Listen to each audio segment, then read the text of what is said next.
하나님 말씀 요한복음 말씀 나누는데요. 잠깐 일어나셔서 함께 읽도록 하겠습니다. 요한복음 7장 1절에서 13절까지 제가 한 절, 교도 한 절 교독하며 읽겠습니다. 마지막 13절은 함께 읽도록 하겠습니다. 그 후에 예수께서 갈릴리에 다니시고 유대에서 다니려 아니하심은 유대인들이 죽이려 함이로라. 유대인의 명절인 초막절이 가까운지라. 그 형제들이 예수께 이르되 당신이 행하는 일을 제자들도 보게 여기를 떠나 유대로 가소서. 스스로 나타나기를 구하면서 묻혀서 일하는 사람이 없나니 이 일을 행하려 하거든 자신을 세상에 나타내소서 하니. 이는 그 형제들까지도 예수를 믿지 아니함이로라. 예수께서 이르시되 내 때는 아직 이르지 아니하였거니와 너희 때는 늘 준비되어 있느니라. 세상이 너희를 미워하지 아니하되 나를 미워하나니 이는 내가 세상의 일들을 악하다고 증언함이라. 너희는 명절에 올라가라. 내 때가 아직 차지 못하였으니 나는 이 명절에 아직 올라가지 아니하노라. 이 말씀을 하시고 갈릴리에 머물러 계시니라. 그 형제들이 명절에 올라간 후에 자기도 올라가시되 나타내지 않고 은밀히 가시니라. 명절 중에 유대인들이 예수를 찾으면서 그가 어디 있느냐 하고 예수에 대하여 무리 중에서 수군거림이 많아 어떤 사람은 좋은 사람이라 하며 어떤 사람은 아니라 무리를 미혹한다 하나. 그러나 유대인들을 두려워함으로 드러나게 그에 대하여 말하는 자가 없더라. 아멘. 우리 서로 옆에 있는 사람과 인사하며 앉겠습니다. 사랑합니다. 축복합니다. 인사하겠습니다. 사랑합니다. 축복합니다. 네. 여러분은 하나님의 뜻대로 살아가는 삶과 나의 뜻대로 살아가는 삶과 어떤 삶이 더 좋은 삶이라고 생각하십니까? 우리가 알거니와 하나님을 사랑하는 자, 곧 그의 뜻대로 부르심을 입은 자들에게는 모든 것이 협력하여 선을 이룬다라고 말씀하신 것처럼 하나님의 뜻대로 살아가는 것이 가장 좋은 삶일 것입니다. 그런데 문제는 하나님의 뜻대로 살아가는 것이 쉽지 않다라는 것입니다. 예를 들어서 데살로니가전서 5장 16절에서 18절까지의 말씀을 보면 성경이 우리에게 이렇게 말씀하고 있습니다. 항상 기뻐하라, 쉬지 말고 기도하라, 범사에 감사하라. 이것이 그리스도 예수 안에서 너희를 향하신 하나님의 무엇이다? 뜻이니라. 하나님의 뜻이다. 정확하게 말씀하고 있죠. 근데 하나님의 뜻대로 우리가 그래서 항상 기뻐해야 하는데 그렇게 하는 것이 쉽지 않습니다. 쉬지 말고 기도해야 하는데 한 시간도 깨어 기도하지 못할 때가 더 많죠. 모든 일에 감사해야 하는데 감사하는 것보다 불평과 원망이 내 안에 찾아올 때가 훨씬 더 많습니다. 이처럼 하나님의 뜻이 무엇인지 우리가 잘 알면서도 그 뜻대로 살아가는 것이 사실 쉽지 않습니다. 또 하나님의 뜻대로 살아간다라고 말하지만 때로는 정말 내가 하나님의 뜻대로 살고 있는 건가? 내가 하나님의 뜻대로 살고 있나? 라고 스스로 확신이 서지 않을 때도 많습니다. 사랑하는 늘청 여러분, 어떻게 하면 우리가 정말로 하나님의 뜻대로 살아갈 수 있을까요? 바로 앞에 요한복음 6장 38절을 보면 예수님께서 제자들에게 이렇게 말씀하셨습니다.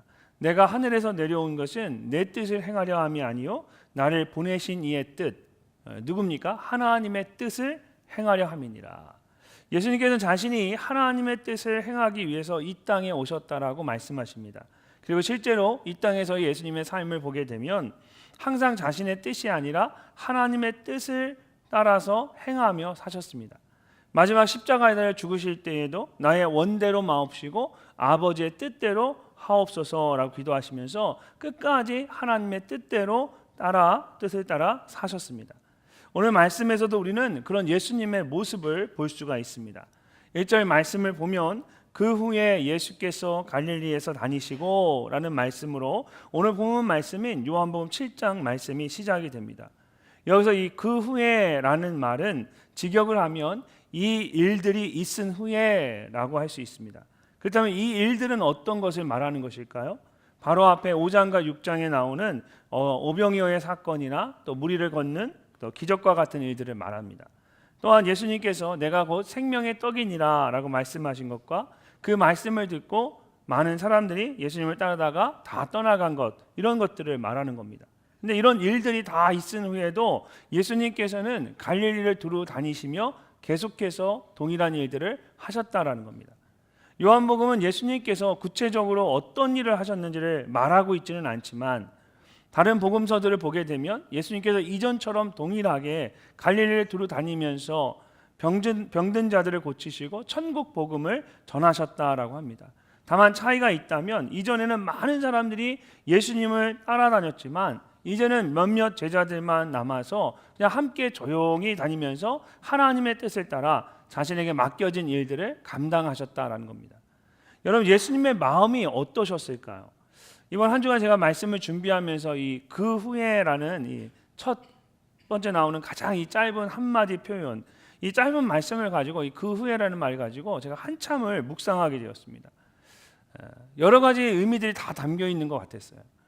자신을 향해 환호하던 그 많은 사람이 다 떠나가고 또 자신을 따르겠다고 하는 제자들조차도 다 떠나갔을 때 예수님께 인간적으로 얼마나 큰 상처가 되었을까요?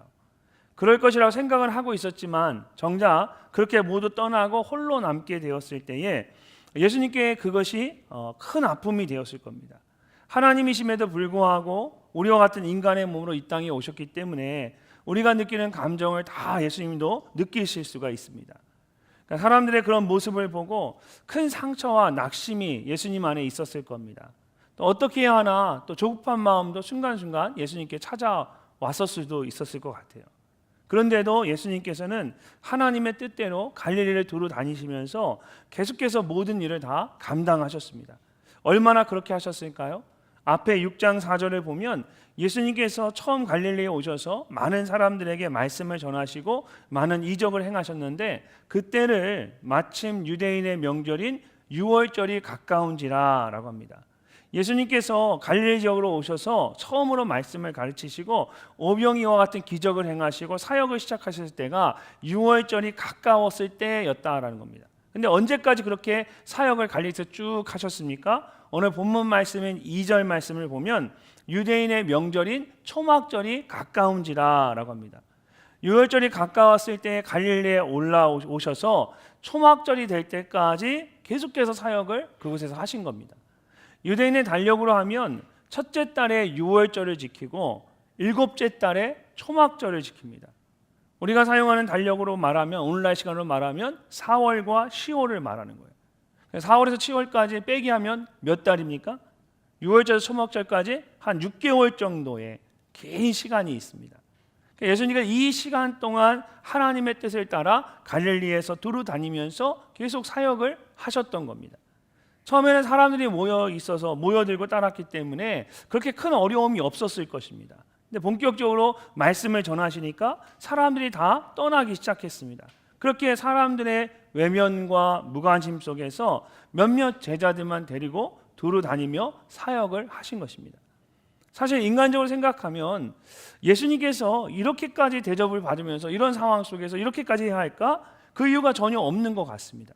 근데 직접 말씀하신 것처럼 예수님께서는 하나님의 뜻을 행하기 위해서 이 땅에 오셨습니다. 그래서 오로지 그냥 하나님의 뜻만 바라보고 묵묵히 맡겨진 사역을 하며 나아가신 겁니다. 오늘 본문 말씀에서도 예수님께서는 하나님의 뜻을 따라 살아가는 것이 무엇인가를 직접 보여주십니다. 그렇다면 예수님처럼 매일의 삶 속에서 하나님의 뜻을 행하며 살아가기 위해서 우리가 어떻게 해야 할까요? 가장 먼저 어떤 상황에서도 하나님의 방법으로 해야 합니다. 오늘 말씀을 보면 예수님의 형제들이 예수님께 여기를 떠나서 유대로 올라가십시오 라고 제안을 했습니다.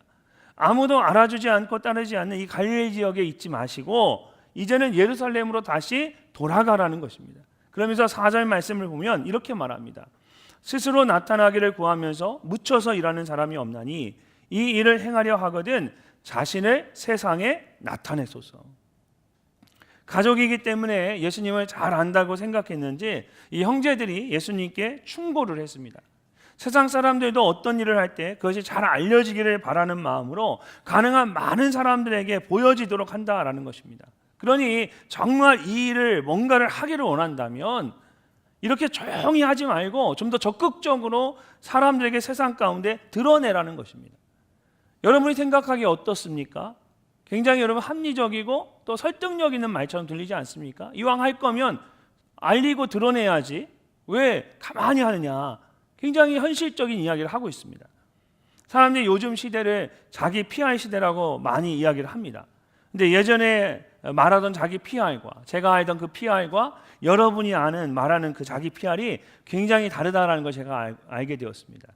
예전에 말하던 그 자기 PR은, 과거의 자기 PR은 있는 그대로를 정직하게 보여주는 것이 자기 PR이었습니다.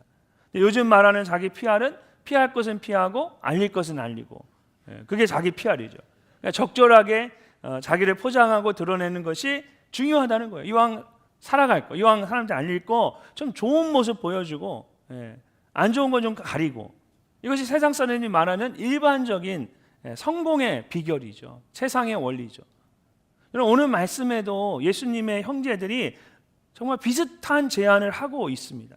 하나님의 일을 하기 위해서는 그것을 세상 가운데 드러내야 하는데, 그렇게 하려면 더 이상 이곳 갈릴리에 있지 말고 이제는 그냥 예루살렘으로 좀 올라가라는 것입니다. 특별히 지금 그렇게 해야 한다고 말하는 이유는 그때가 초막절이 가까운 때였기 때문입니다.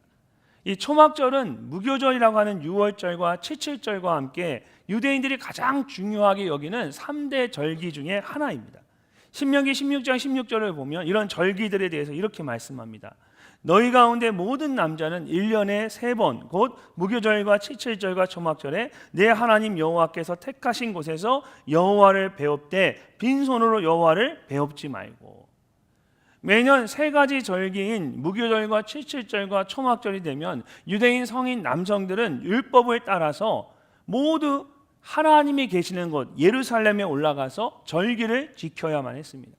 특별히 이 초막절은 10월 초에 추수감사절처럼 한 해의 수확을 모두 마친 후에 그것을 가지고 지키는 가장 풍성한 절기였습니다.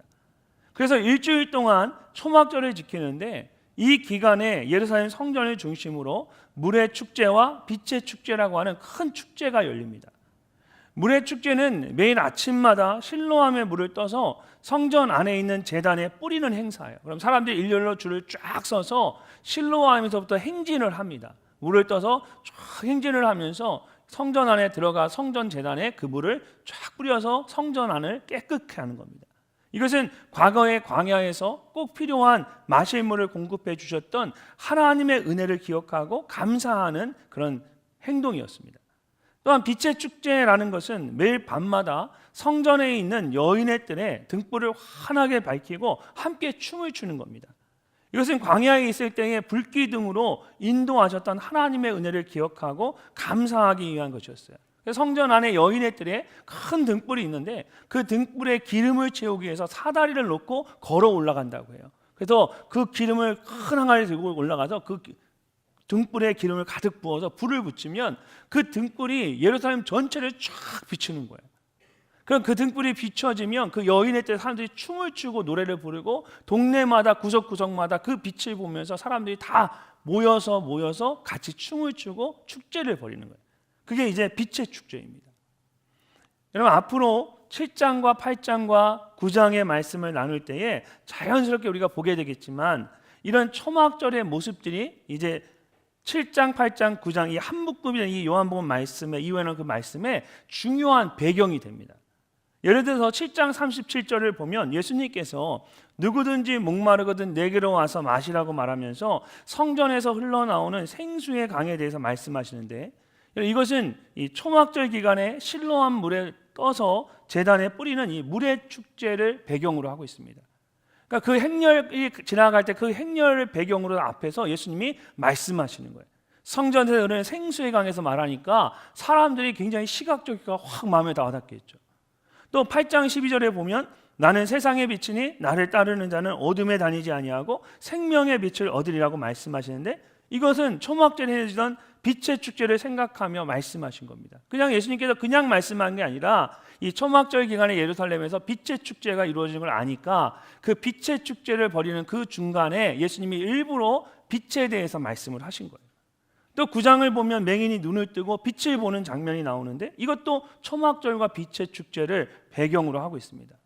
이처럼 이 초막절은 유대인의 절기들 중에 가장 성대하게 지켜졌던 절기였습니다. 그래서 1세기 유대인 역사가였던 요세푸스의 기록에 의하면 평상시에 5만 명 정도에 불과했던 예루살렘의 인구가 이 초막절과 같은 절기에는 200만 명이 넘었다라고 합니다. 엄청난 20배로 늘어나는 200만 명이면. 그래서 이때에는 이스라엘 각 지역에 있던 유대인들뿐만 아니라 여러분 세계 각처에 곳곳에 흩어져 있던 디아스포라 유대인들이 모두 예루살렘으로 모여들었습니다. 그러니까 예수님의 형제들이 생각하기에 이때만큼 예수님을 잘 드러낼 수 있는, 세상에 드러낼 수 있는 절호의 찬스가 없는 거예요. 기가 막힌 순간이었던 거예요. 1년 중에 가장 많은 사람들이 예루살렘에 모여들었고 흥겨운 축제로 모두가 다 흥분된 상태였기 때문에 이 업된 상태에서 예수님께서 그냥 갈릴리 행했던 그 기적들 중에 아주 작은 것만이라도 보여줘도 많은 사람들로부터 엄청난 인기와 명성을 얻을 수가 있을 것 같았습니다. 더 나아가서 세계 곳곳에서 다양한 사람들이 모여들었기 때문에 이거는 단번에 예수님의 그 사역의 지경을 확장할 수 있는 기회였어요. 유대 땅을 넘어서 온 세계로 퍼져나갈 수 있는 절호의 찬스였습니다. 누가 봐도 예수님을 위해 준비된 자리처럼 보였고 이런 좋은 기회를 굳이 마다할 이유가 하나도 없는 겁니다. 근데 예수님께서는 그런 형제들의 제안을 받아들이지 않으셨습니다. 형제들이 생각하기에 도저히 이해가 되지 않았을 겁니다. 도대체 예수님은 왜 그 형제들의 말을 따르지 않았을까요? 그 다음 말씀을 보면 예수님께서 그 이유를 이렇게 말씀하십니다. 이는 그 형제들까지도 예수를 믿지 아니함이로라. 우리가 생각하기에 여러분 형제들이 예수님을 믿었기 때문에 갈릴리에 계시지 말고 예루살렘에 올라가셔야 합니다. 형제들이 예수님을 너무 믿었기 때문에 그렇게 말했을 것 같습니다. 하지만 사실은 그렇지 않았던 거죠. 예수님께서 행하신 놀라운 일들에 대해서는 그들이 직접 눈으로 봤기 때문에 잘 알고 있었지만 예수님이 하나님의 아들이시고 하나님의 일을 하신다라는 것은 믿지 않았습니다. 이렇게 믿음이 없으면 어떤 일을 할 때 자꾸만 가장 먼저 인간적인 방법을 생각하기 시작합니다. 창세기 16장을 보면 사라가 자신의 남편 아브라함에게 여종 하갈을 통해서 자녀를 얻으라고 제안합니다. 사례가 아브라함에게 이르되 여호와께서 내 출산을 허락하지 아니하셨으니 원하건대 내 여종에게 들어가라. 내가 혹 그로 말미암아 내 자녀를 얻을까 하노라 하며 아브라함이 사례의 말을 들으니라. 당시의 사람들은 자녀를 얻지 못할 때에 자신의 여종을 통해서 자녀를 얻곤 했습니다. 그러면 그 여종이 얻은 그 자녀는 그 주인의 것이 되는 거예요. 그러니까 사라가 아브라함과 함께 하나님께서 아브라함에게 자녀를 주기로 약속하셨는데 10년이 지나도 자녀가 생기지 않는 거예요. 그러니까 사라의 마음 가운데 조급함이 생겨서 다른 사람들이 보통 하듯이 그렇게 자기의 여종을 이용해서 인간적인 방법을 사용해서 아브라함에게 자녀를 얻자라고 제안한 겁니다. 근데 이것은 하나님의 방법이 아니었습니다. 이전의 말씀을 보면 하나님께서 아브라함에게 내 몸에서 날 자가 내 상속자가 되리라고 분명하게 말씀하셨습니다. 아브라함이 자기를 따르던 신하가, 자기의 종이, 충성된 종이 내 재산을 물려받을 나의 상속자입니까? 물었을 때 하나님께서 아브라함에게 분명하게 말씀하셨어요. 내 몸에서 날 자가 너의 상속자가 될 것이다. 시간이 걸려도 아브라함과 사라를 통해서 자녀를 얻는 것이 하나님의 뜻이었고 하나님의 방법이었습니다. 근데 사라가 그것을 믿지 못하고 그 하나님의 말씀을 온전히 믿지 못하고 인간적인 방법을 사용한 겁니다. 그 결과 어떤 일이 일어났습니까? 아브라함과 여종 하갈 사이에 이스마엘이 태어났습니다. 근데 그런 다음에 곧 아브라함과 사라 사이에 이삭이 태어납니다. 참 우리의 일이 항상 이렇습니다. 그러니까 조금만 더 기다리면 되는데 기다리지 못해서 인간적인 방법을 사용하고 나면 항상 후회할 일이 생깁니다. 아브라함도 조금만 더 기다리면 하나님의 방법으로 자녀를 얻을 수 있었는데 그걸 기다리지 못해서 결국은 큰 문제가 생기게 됩니다. 그러면서 이 일로 인해서 아브라함의 가족 안에 큰 갈등과 미움이 생기게 되었습니다. 그리고 그 갈등과 미움은 지금까지도 이스마엘과 이삭의 후손을 통해서 계속해서 이 중동 지역에서 계속되어지고 있습니다. 여러분, 세상 사람들은 결과만 좋으면 그 과정은 그렇게 중요하지 않다라고 말합니다. 어떤 방법을 쓰든 원하는 결과만 얻을 수 있으면 그냥 다 괜찮다라고 이야기합니다. 그러나 하나님은 그렇게 생각하지 않으십니다. 결과도 중요하지만 그런 결과를 만드는 과정을 하나님은 더욱더 중요하게 여기십니다. 성경을 보면 하나님은 날마다 매 순간마다 진행되는 그 과정 가운데 중요하게 여시고 주목해서 바라보십니다. 고린도전서 3장 6절을 보면 사도 바울이 나는 심었고 아볼로는 물을 주었을 때 오직 하나님께서 자라나게 하셨다라고 말합니다. 이런 갓난아기와 같던 고린도 교회가 이렇게 장성하게 성장할 수 있었던 것은 누군가가 복음을 심었고 물을 주었고 자라게 했기 때문이라는 것입니다. 이 말은 하나님의 일을 이루어가는데 그런 중요한 과정들이 있었다라는 뜻입니다. 어느 날 하루아침에 모든 것이 그냥 열매로 거둬지는 것이 아니라 그 결과가 나오기까지는 심는 자와 또 그것을 자라게 하는 자, 거두는 자, 그 과정들이 반드시 있다라는 겁니다. 그리고 그 과정이 하나님 보시기에 아름답고 선해야만 그 결과도 하나님 보시기에 아름다울 수가 있습니다. 그래서 우리는 하나님의 뜻을 행할 때에 인간적으로 쉽고 빠른 길이 아니라 하나님 보시기에 옳고 바른 길을 선택해야 합니다. 또한 그렇게 하기 위해서 우리에게 꼭 필요한 것이 있는데 그것은 하나님에 대한 분명한 믿음입니다. 오늘 말씀을 보면 형제들이 사실은 믿음이 있어서 예수님께 그렇게 하라고 했던 것이 아니라 믿음이 없었기 때문에 인간적인 방법을 생각해낸 겁니다. 사도 바울이 너희 안에 착한 일을 시작하신 이가 그리스도 예수의 날까지 끝까지 이루실 줄을 우리가 확신하노라고 말했던 것처럼 하나님께서 끝까지 이루실 거라는 분명한 믿음이 우리에게 있어야 합니다. 그러면 조금 힘들고 더디더라도 우리가 하나님께서 원하시는 그 방법을 선택하고 나아갈 수가 있습니다. 예수님께서는 그런 마음으로 형제들의 충고를 따르지 않고 지금까지 해왔던 것처럼 갈릴리에 남아서 하나님의 뜻을 따라 묵묵히 하나님의 방법으로 맡겨진 그 사역을 감당하신 겁니다. 그럴 때 하나님께서 모든 것을 책임져 주시고 가장 선한 길로 인도해 주셨습니다. 사랑하는 느청 여러분, 하나님께서 여러분의 삶의 모든 과정을 중요하게 여기시고 주목하여 바라보신다는 것을 기억하시기를 바랍니다. 청년의 때에 지금은 모든 과정이 힘든 것처럼 보일지 모르지만 여러분, 이런 힘든 과정들이 있어야만 결국 귀한 열매를 맺을 수가 있습니다. 저도 이렇게 돌아보면 저도 여러분과 같은 청년의 때를 보냈잖아요.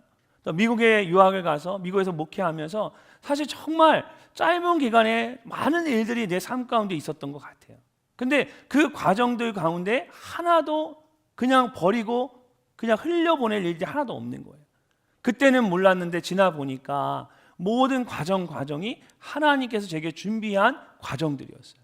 그러니까 그 과정들을 통해서 오늘의 나의 삶이 있고 또 지금 내가 겪고 있는 이 과정을 통해 내일의 미래의 나의 모습이 또 주어지는 것이죠. 그러니까 그리스도인의 삶은 순례의 여정과 같아서 그런 과정의 연속이고 삶의 연속입니다. 그 삶의 순간들을 소중하게 여기고 그 과정에 최선을 다할 때 하나님께서 우리의 삶을 아름답게 열매 맺게 하시는 겁니다. 또한 하나님에 대한 그런 분명한 믿음이 우리 가운데 있어야 합니다. 여러분이 심고 물을 주어도 결국 그것을 자라게 하고 거두게 하시는 분은 결국은 하나님이십니다. 그러니까 하나님이 끝까지 책임져 주시는 겁니다. 근데 그런 믿음이 있으면 어떤 상황에서도 우리가 담대할 수가 있습니다. 이렇게 하나님이 원하시는 방법으로 여러분 하나님의 뜻을 이루어가는 여러분이 되시기를 주님의 이름으로 축복합니다. 두 번째로 하나님의 뜻을 행하며 살아가기 위해서는 항상 하나님의 때를 따라 행할 수 있어야 합니다. 하나님의 때를 따라. 이런 신앙생활을 하다 보면 모든 일에 정확한 하나님의 때가 있다라는 것을 경험하게 됩니다. right time이 있어요. 특별히 하나님의 뜻을 행하는 데 있어서 더욱 그렇습니다. 오늘 말씀에서도 예수님께서는 자신의 형제들에게 그 때에 대해서 말씀하시고 그것을 강조하십니다. 자, 6절 말씀을 함께 읽어보도록 하겠습니다. 예수께서 이르시되 내 때는 아직 이르지 아니하였거니와 너희 때는 늘 준비되어 있느니라. 아멘.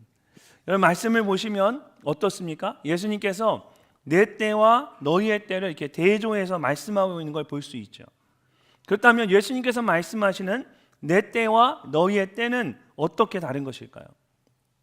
한글 성경으로 보면 그냥 이 때라고 이렇게 번역이 되어 있어서 그 의미를 정확하게 알 수가 없습니다. 근데 헬라어의 원어 성경을 보면 예수님께서 이 때라고 말씀하실 때에 어떤 시간을 말씀하시는 것인지를 좀 더 정확하게 알 수가 있습니다. 먼저 예수님께서는 이 때에 대해 말씀하실 때 카이로스라는 헬라어 단어를 사용하셨습니다. 여러분 헬라어에는 이 때를 나타내는 시간과 같은 때를 나타내는 단어가 두 가지가 있습니다. 카이로스와 크리노스입니다. 이 크리노스라는 시간은 뭐냐면 흘러가는 시간을 말합니다. 그냥 일반적인 흘러가는 시간이에요. 강물이 계속해서 흘러가듯 한쪽에서 한쪽으로 계속해서 흘러가는 세월이나 또는 인생과 같은 시간을 말합니다. 사람이 태어나면 역사가 흐르듯 인생이 쭉 흘러가는 거죠. 계속 흘러가는 인생을 살아갑니다. 이것을 크리노스라고 합니다. 그 나니아 연대기라는 책의 제목이 있죠. 그 연대기가 크리노스라는 단어를 사용합니다. 반면에 카이로스라는 이 시간은 이렇게 흘러가는 크리노스의 시간을 위에서 아래로 탁 하고 가로지르는 또는 관통하는 어떤 결정적인 순간이나 기회를 의미합니다. 여러분의 인생 가운데 아주 결정적인 순간들이 있죠. 먼저는 예수님을 만난 그 회심의 순간이 있고, 또는 대학에 들어간 인생의 순간들, 고등학교까지의 생활을 다 뿌리치고 이제 끝내고 드디어 대학의 자유의 몸이 된 그 해방의 순간, 또 대학을 마치고 취업하는 결정적인 순간이 있죠. 또 그 때를 기다리는, 그 카이로스의 때를 기다리는 사람들도 있을 거예요. 그러니까 그렇게 흘러가는 내 인생의 시간 속에 아주 위에서 아래로 관통하는 아주 결정적인 순간들을 이제 카이로스라고 얘기한 겁니다. 근데 여러분 성경에서 이 카이로스라는 단어를 사용할 때에는 그냥 일반적으로 결정적인 순간이나 기회라는 의미로도 쓰이기도 하지만 주로 하나님께서 정해놓으신 정말 중요한 영적인 순간을 말할 때가 많습니다. 오늘 말씀에도 마찬가지예요. 그냥 일반적인 시간이 아니라 그런 특별한 순간을 의미하는 뜻으로 카이로스라는 단어를 사용하셨습니다. 다만 차이가 있다면 너희의 때는 준비되어 있느니라 라고 말씀하실 때 이 때는 그냥 일반적으로 사람들이 생각하는 중요한 순간이나 기회를 말씀하시는 거예요. 반면에 내 때는 아직 이르지 아니하였거니와 라고 말씀하신 이 때는 하나님께서 정해놓으신 영적인 순간을 말씀하시는 겁니다. 그래서 영어 성경을 보면 이 카이로스라는 똑같은 단어인데 그 단어를 그 의미를 살려서 다르게 차이를 주어서 번역을 했습니다. The right time for me has not yet come, but for you any time is right. right time과 any time이라고 번역을 해놨어요. 모든 일에는 카이로스와 같은 결정적인 순간이나 기회가 있습니다. 근데 사람들에게는 anytime, 언제든지 그런 결정적인 순간이나 기회가 될 수가 있어요. 왜냐하면 사람 자신들이 스스로 그런 순간이나 기회를 판단하고 정하기 때문입니다. 예수님의 형제들이 예수님에게 지금이 바로 그 결정적인 순간입니다, 예루살렘으로 올라가셔야 합니다 라고 말했던 것도 그들이 생각하기에 지금이 바로 그런 때라고 생각했기 때문입니다. 만약 그들이 그렇게 생각하면 그들은 anytime, 언제든지 올라가면 됩니다. 그들에게 그 중요한 순간을 삼으면 됩니다. 근데 예수님은 그렇지 않다라는 거예요. The right time for me, anytime이 아니죠. Right time for me has not yet come. 내 때는 아직 이르지 아니할 거냐. 이 말씀이 무슨 뜻일까요? 왜 right time이라고 말하는 걸까요? 카이로스와 같이 결정적인 때가 오기는 올 건데 아직 그때가 오지 않았다라고 말하고 있죠. 왜냐하면 그때는 예수님 스스로 결정하는 그런 때가 아니기 때문이에요. 예수님이 결정할 수 있는 것이 아니에요. 그럼 누가 결정할 수 있습니까? 누가 정합니까? 그것은 오직 하나님께서 정하시는 거예요. 그러니까 세상 사람들이 하는 일은 anytime, 언제든지 자신들이 결정해서 하면 됩니다. 그래서 너희의 때를 anytime이라고 번역을 한 겁니다. 그러나 하나님의 일은 그렇지 않습니다. 하나님의 뜻을 행하는 것이기 때문에 항상 하나님의 때를 따라 해야 합니다. 그리고 그 때는 내가 결정하는 것이 아니라 하나님께서 정하시는 겁니다. 그래서 나의 때를 right time이라고 번역을 한 겁니다. 예수님께서는 하나님의 뜻을 행할 때에 항상 하나님의 그 때를 따라 하셨습니다. 자기 마음대로 결정하지 않고 하나님이 정하신 right time을 바라보셨어요. 대표적인 예로 여러분 요한복음 2장을 보면 예수님께서 어머니 마리아와 함께 가나에서 열리는 혼인잔치에 초대를 받으셨습니다. 근데 혼인잔치 중간에 그만 포도주가 다 떨어져 버렸습니다. 어머니 마리아가 이 일을 알고 예수님께 그것을 알렸습니다. 예수님이 이렇게 말씀을 하십니다. 예수께서 이르시되 여자여 나와 무슨 상관이 있냐니까 내 때가 아직 이르지 아니하였나이다. 이스라엘 사람들의 혼인잔치에서 여러분 가장 중요한 것이 포도주입니다. 여러 날 동안, 특별히 길게는 일주일 동안 이제 혼인 잔치를 하게 되는데 끝까지 이 포도주가 떨어져서는 안 됩니다. 만약에 중간에 포도주가 떨어져서 더 이상 잔치를 열 수가 없으면 그것은 당사자들만의 문제가 아니라 이 가족과 마을 전체에게 큰 수치를 안겨주는 심각한 문제였습니다. 그러니까 이스라엘 사람들이 쉐임 컬처라고 해서 수치당하는 걸 굉장히 부끄럽게 생각했어요. 근데 포도주가 떨어지면 준비가 덜 됐다는 이유로 인해서 굉장히 수치스러운 일이었어요. 그러니까 마을 공동체 전체가 수치를 당하는 겁니다. 그래서 중동 뉴스에 보면 가끔 중동 사람들이 자기 자녀를 공개적으로 처형하는 걸 보게 되죠. 왜 그렇게 하냐면 그들에겐 쉐임 컬처가 너무 중요하기 때문이에요. 차라리 자기 자녀를 내어놓더라도 공동체 가족이 또 마을 식구들이 쉐임, 부끄러움을 당하지 않는 게 중요하기 때문에 자기 자녀를 그냥 내어놓는 거예요. 근데 포도주가 떨어졌다는 건 그만큼 굉장히 심각한 문제였어요. 그래서 어머니 마리아가 안타까운 마음에 예수님께 이야기를 했는데 예수님께서 그것이 나와 무슨 상관이 있습니까? 라고 하면서 내 때가 아직 이르지 않았다라고 합니다. 이 말은 포도주가 떨어진 것이 그 문제가 중요하지 않다라는 건 절대 아닙니다. 근데 더 큰 문제가 뭐냐면 내 때가 이르지 않았다라는 거예요. 여기서 이 내 때는 오늘 본문에서 말씀하시는 것처럼 내가 함부로 정할 수 있는 때가 아닙니다. 하나님께서 정하신 카이로스의 때, 하나님의 때, right time이 있다라고 말하는 겁니다.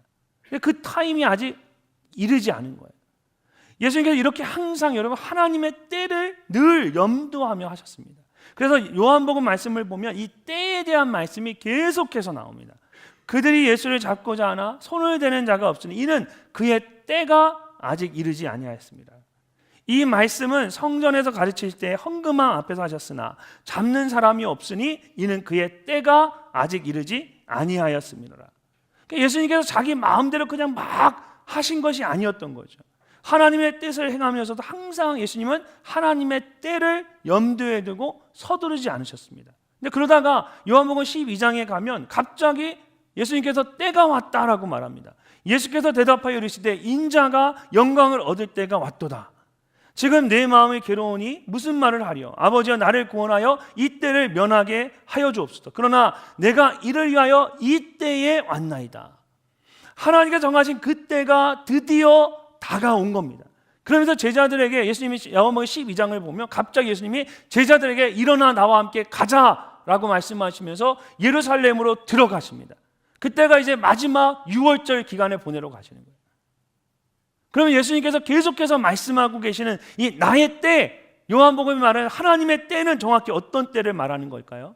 이어지는 말씀을 보면 예수님 이렇게 말씀하십니다.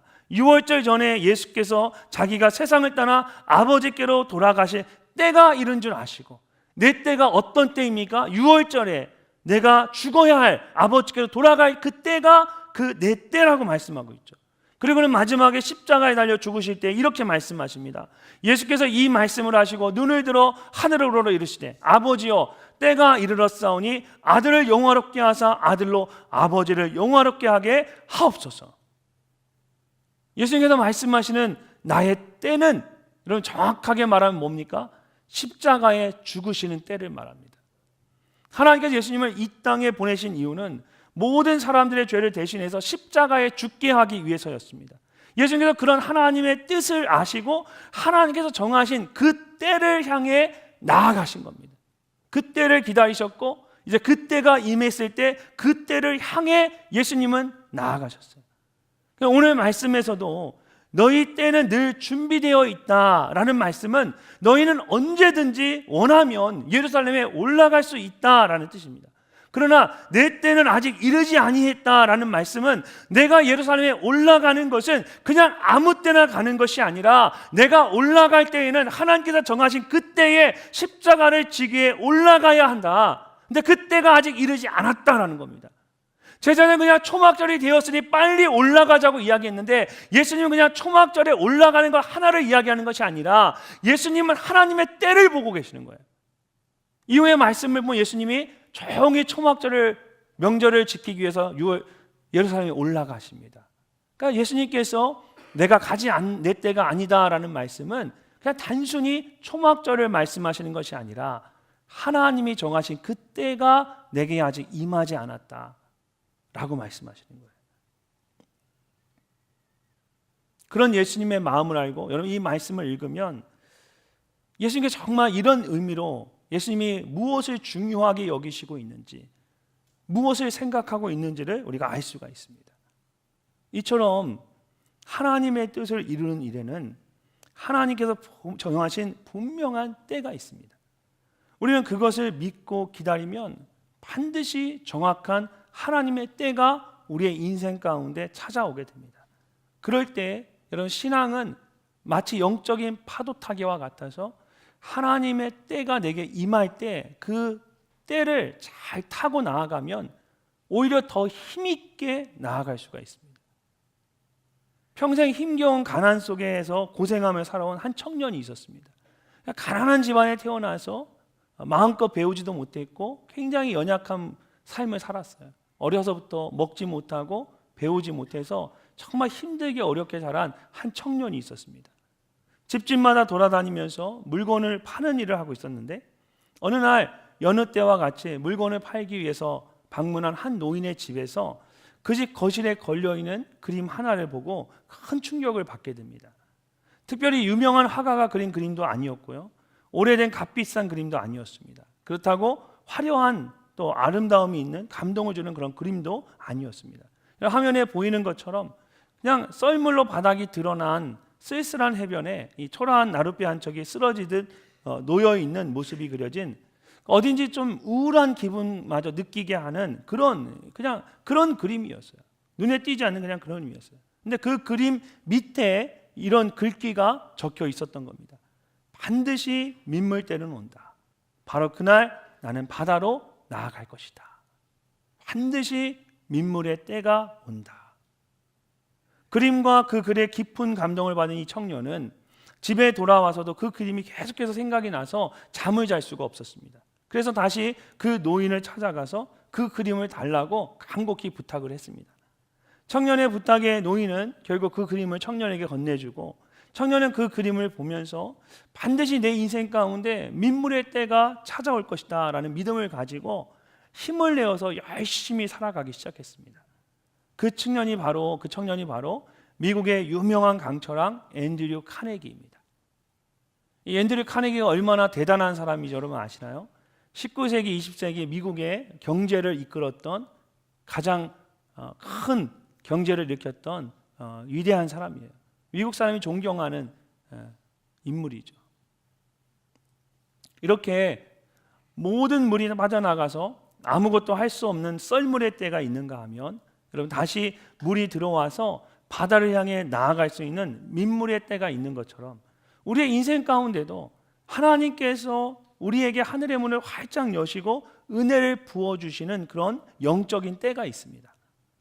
혹시 갯벌에 갇혀 있는 것처럼 아무것도 할 수 없는 그런 힘든 상황 가운데 있는 우리 늘청이들이 있으십니까? 나아가야 할지 아니면 물러서야 할지 알 수 없는 그런 어려움, 문제 가운데 있는 그런 청년들이 있습니까? 여러분의 인생 가운데 여러분 분명한 하나님의 때가 있음을 믿으시기 바랍니다. 그리고 말씀과 기도 가운데 여러분 묵묵히 성실하게 하나님의 때를 기다리십시오. 예수님께서도 그렇게 작은 파도들에 휩쓸리지 않으시고 그냥 조용히 예수님은 하나님의 때를 기다리셨습니다. 그리고 하나님께서 그 때를 보여주셨을 때에 마치 영적인 파도 타기라는 것처럼 예수님은 그 때가 보여졌을 때 믿음으로 확 나아갔습니다.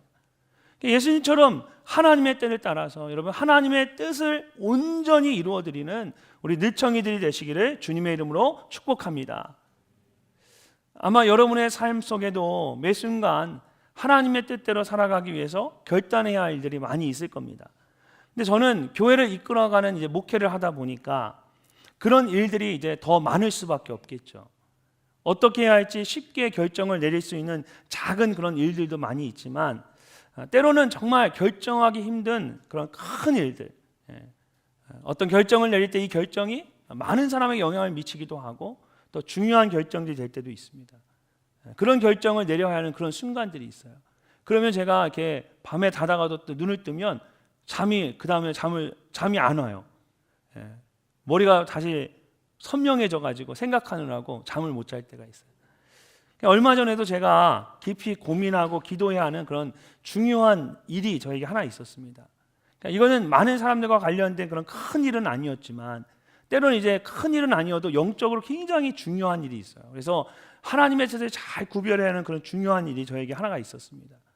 그래서 나름대로 이렇게 기도하면서 제가 많은 생각을 하고 가장 좋은 방법이다 생각하고 그 방법을 택하고 이렇게 하려고 마음을 먹었습니다.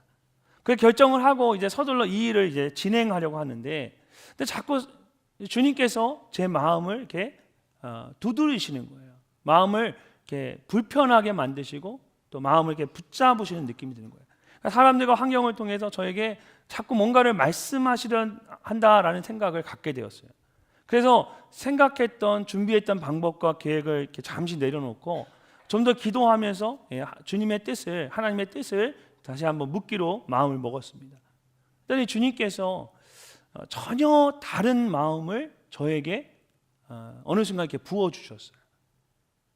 주님이 저에게 부어주시는 그 마음은 이성적으로 생각했을 때에 그렇게 합리적인 것이 아니었습니다. 좋아 보이지 않았어요. 오히려 더 힘들고 어려워 보였어요. 그렇지만 이것이 주님의 마음이라는 확신이 있어서 그대로 따르기로 했습니다. 그랬더니 저는 제가 생각하지 않았던 놀라운 일들이 일어나기 시작하는 거예요. 주님께서 이 일에 직접 관여하셔서 모든 것이 협력하여 선을 이루도록 놀랍게 하나님이 그 안에 역사하시는 걸 경험하게 되었어요.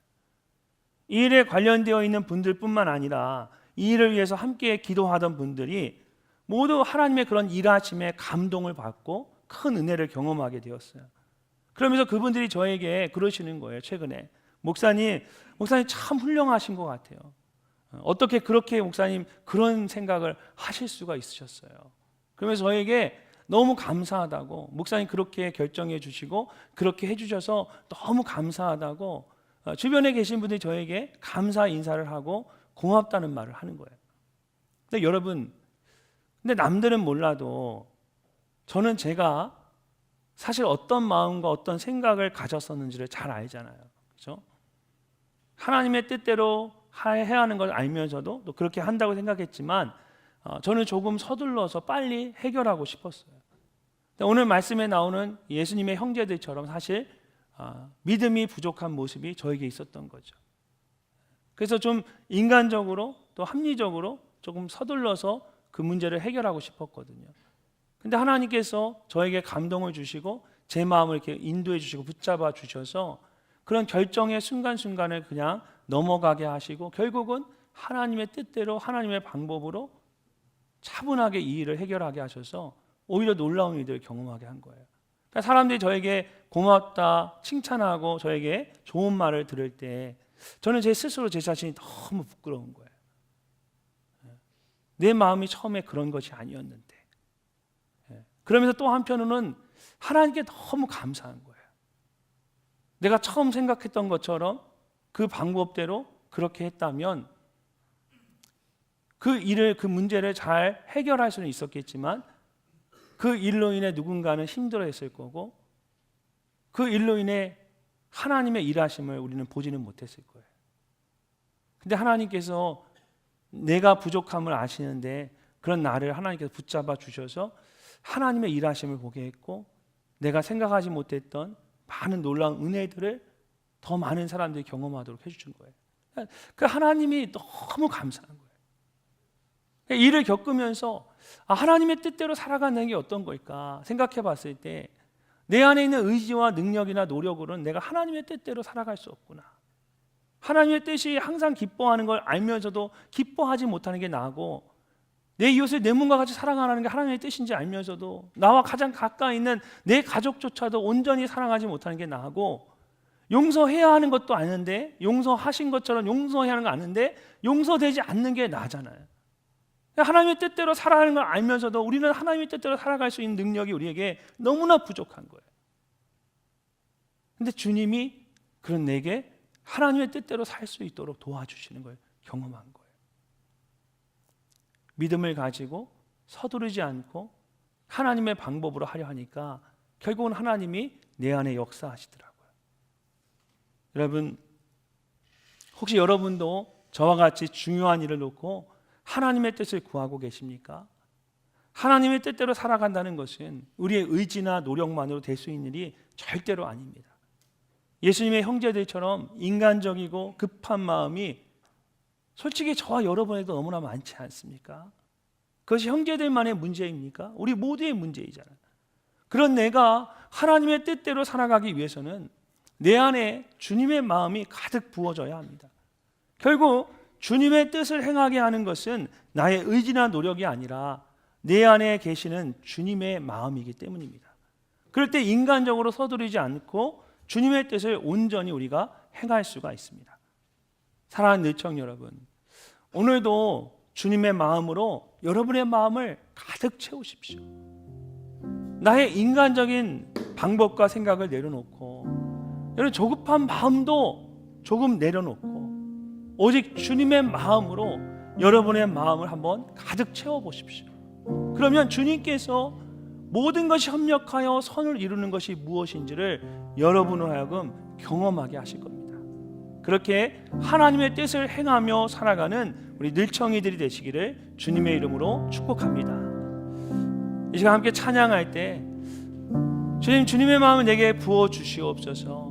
내 연약한 이 마음 가운데 주님의 마음으로 가득 채워주시옵소서. 우리 그런 마음으로 우리 하나님 앞에 다 같이 일어나셔서 우리 함께 찬양하며 나아가겠습니다.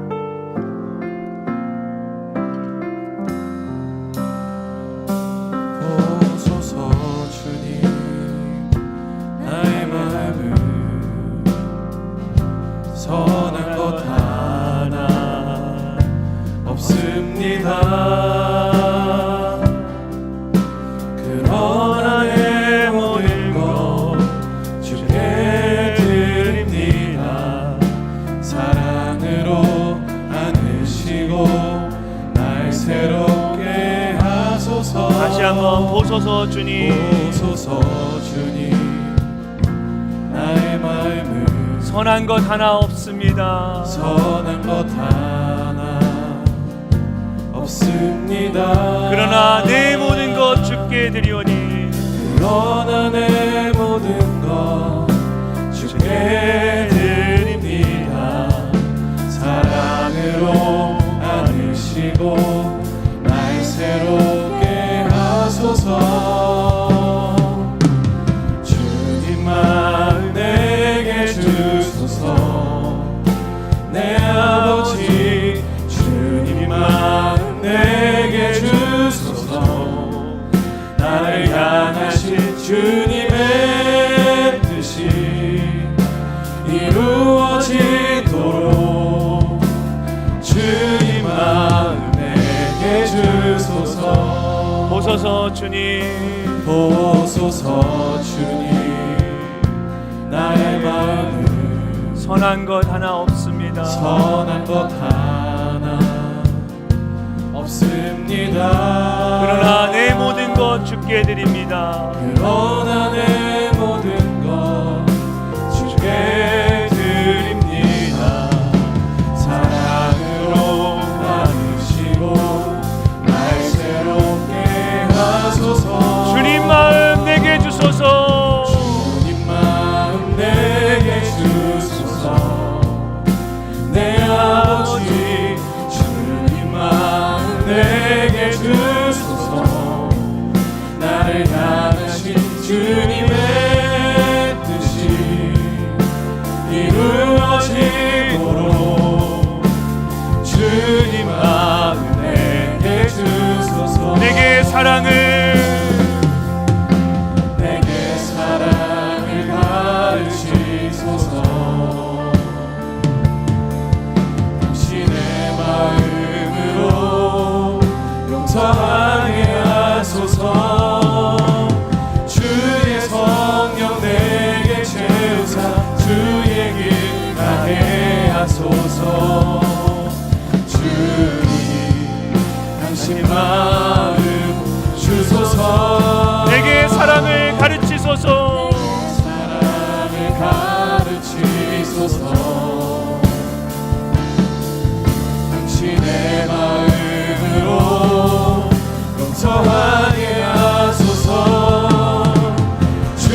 주님의 뜻에 따라 행하며 살아가는 것은 우리의 능력이나 우리의 의지로 되어질 수 있는 일이 아닙니다. 다만 하나님께서 주님의 마음을 우리에게 가득 부어주시면 우리 안에 있는 그 주님의 마음이 우리로 하여금 하나님의 뜻에 따라 살아가도록 우리를 인도하여 주시고 또 우리를 도와주십니다. 그러므로 우리에게 정말 필요한 것은 주님의 마음을 우리 안에 가득 채우는 것입니다. 날마다 내가 죽고 내 안에 주님으로 충만해지는 은혜가 우리 가운데 있어야 합니다. 이 시간 함께 기도할 때에 우리 말씀을 생각하면서 우리 주님 앞에 간절한 마음으로 기도하며 나아가길 원합니다.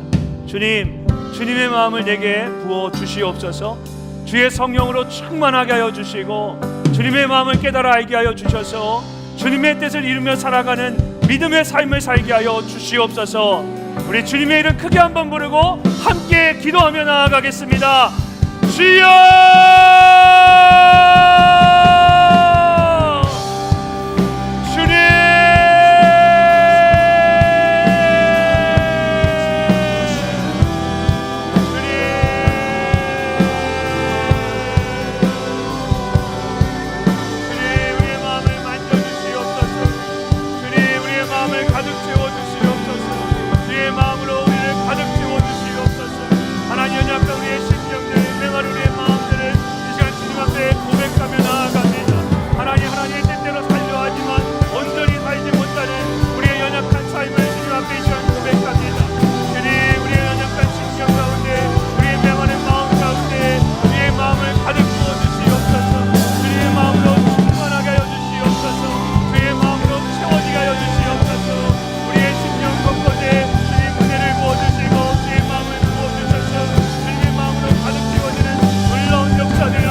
우리 안에 선한 것이 아무것도 없음을 이 시간 주님 앞에 정직한 마음으로 고백합니다. 주님의 뜻대로 살아가고 주님의 뜻을 이루며 살기를 원하지만 주님, 우리의 삶 가운데 여러 가지 힘들고 어려운 이들을 만날 때마다 쉽게 무너지고 뒤로 물러서는 것이 우리의 연약한 믿음임을 주님 이 시간 주님 앞에 고백합니다. 주님, 우리의 메마른 심령과 연약한 심령 가운데 주님의 마음을 가득 부어 주셔서 나의 힘이나 능력으로 하는 것이 아니라 그 주님의 마음으로 감당하는 우리 모두가 되게 하여 주시옵소서. 주님, 내게 사랑할 수 있는 마음을 주시옵소서.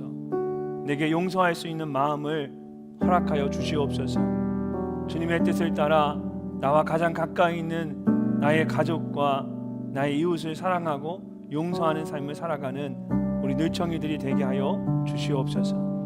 사랑하는 늘청이 청년들 한 사람 한 사람 기억하여 주셔서 청년의 때에 하나님 참고 인내하며 걸어가는 것이 너무나 힘들고 어려울 때가 많습니다. 하나님, 당장 눈앞에 있는 삶의 피로들이 채워지지 않아서 답답하고 두려워하는 그런 늘청이들이 있습니다. 인생의 큰 계획을 놓고 정말 인생의 길을 놓고 하나님께 기도하는데 여전히 막막해 보여서 답답함으로 또 하나님 앞에 나와 있는 심령들도 있습니다. 주님, 조급해하지 않게 하여 주시고 인간적인 생각으로 쉽게 낙심하고 무너지지 않도록 우리 늘청이들을 붙잡아 주시옵소서. 주님의 마음으로 주님 주시는 그 뜻으로 믿음으로 살아가는 우리 한 사람 한 사람 되도록 주께서 붙잡아 주시고 인도하여 주시옵소서. 주님, 이 시간 또한 귀한 예물을 주님 앞에 올려드립니다. 물질뿐만 아니라 나의 삶의 모든 것이 주님의 것임을 믿기에 기쁨으로 감사함으로 주일의 예물과 10의 1조와 모든 것을 구별하여 주님 앞에 올려드립니다. 주께서 이 예물을 축복하시며 드리는 늘청이들의 손길을 붙잡아 주셔서 이번 한 주간도 주님과 함께 동행하는 그런 믿음의 삶이 되게 하여 주시옵소서. 세상이 주는 즐거움보다 주님으로 인해 받는 즐거움이 더 크게 하여 주시고 또 주님으로 인해 감사하는 그런 믿음의 삶이 되어지게 하여 주시옵소서.